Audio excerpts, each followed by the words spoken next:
इसका third part ज़रूर आ गया है गाइस ऑफिस रिगार्डिंग के लिए। देखिए, सबके दिमाग में एक सवाल होता है कि मेरा अप्रेज़ल कम क्यों हुआ गाइस।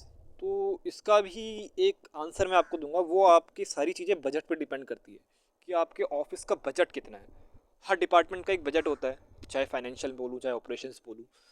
तो बजट पे भी बहुत कुछ डिपेंड करता है गाइस, उसके अकॉर्डिंग भी चीज़ें देखी जाती है। बाकी आपका परफॉर्मेंस तो देखा ही जाता है, आप कैसे काम करते हैं, क्या नहीं है क्या नहीं है, आपका बेसिक कैसा है, आपने गलतियाँ कितनी करी है, क्या इसने इम्प्रूवमेंट करी है नहीं करी है। इन चीज़ों पे भी काफ़ी डिपेंड करता है। और मैंने बड़ी बड़ी कंपनीज़ में देखा है ये सब बहुत सारी चीज़ें होती है, पैरामीटर होते हैं हर कंपनीज़ के, लेकिन हर कंपनीज़ के अलग अलग पैरामीटर्स होते हैं गाइस, राइट।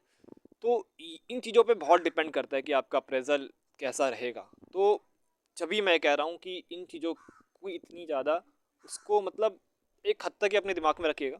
बिल्कुल हम दिमाग में रखते हैं चीज़ें, क्योंकि मेहनत भी बहुत करी होती है जैसा कि मैंने आपको कहा था। लेकिन जब भी हमें एक पॉजिटिव माइंड सेट के साथ ही आगे बढ़ना पड़ेगा। अगर हमें कुछ अपनी लाइफ में कुछ करना है गाइस, तो हमें पॉजिटिव माइंड ही रखना पड़ेगा। ऑफिस में जो चीज़ें होती है वो होने देना ही बेटर रहता है, आई थिंक, मुझे ऐसा लगता है। जितना फोकस, क्योंकि क्या होता है कि एक ज़िंदगी है, एक लाइफ है, जिसमें कहीं ना कहीं ऑफिस के अलावा भी बहुत सारी चीज़ें होती है गाइस। ऐसा नहीं है कि क्योंकि हम 8 या 9 घंटे ऑफिस में बिताते हैं तो कहीं ना कहीं हमारा माइंडसेट ही वहीं चला जाता है।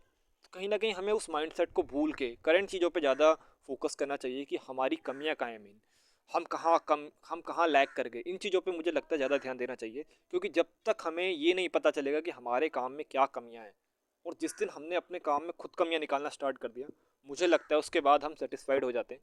क्योंकि हमें पता है कि हमारे वर्क में ये कमियां हैं, हमारे कॉन्फिडेंस में अगर कमी आ रही है तो उसका भी हमें पता रहता है। कहीं ना कहीं हमें स्टेप्स लेना ज़रूरी होता है, बस आगे बढ़ने के लिए सारी चीज़ें चाहिए स्टेप्स के लिए। अगर आप स्टेप्स लेना स्टार्ट कर देंगे तो मैं आपको दावे के साथ कह सकता हूँ आप कहीं ना कहीं कुछ स्किल भी अच्छा सीख जाएंगे, और कहीं ना कहीं सेकेंड इनकम का सोर्स भी आप जनरेट कर देंगे। आज की डेट में बहुत सारे रिसोर्सेज है, ऐसा नहीं है कि एक रिसोर्सेज पे लोग रिलायबल हो गए। काफ़ी लोग हैं अच्छा पैसा छाप रहे हैं, ऑफिस में भी जॉब करते हैं और बहुत अच्छा पैसा छाप रहे हैं और बहुत अच्छी अपनी लाइफ जी रहे हैं। तो कहीं ना कहीं फाइनेंशियली फ्री होने का सबसे अच्छा तरीका यही है कि आप सेकंड सोर्स ऑफ इनकम जरूर अपना बनाइए। धन्यवाद। पार्ट 1, पार्ट 2, पार्ट 3 तीनों अपलोडेड है गाइस इसमें, और ये आपको इस चैनल के माध्यम से ही मिलेंगे, क्योंकि ये चैनल एक यूनिक चैनल पे है, यूनिक चैनल है, यूनिक कॉन्सेप्ट में मैं काम कर रहा हूँ। आप ज़रूर चैनल को लाइक कीजिएगा, सब्सक्राइब कीजिएगा, और ऐसे ही वीडियोज़ के लिए मुझे ज़रूर फॉलो कीजिएगा। धन्यवाद आपका।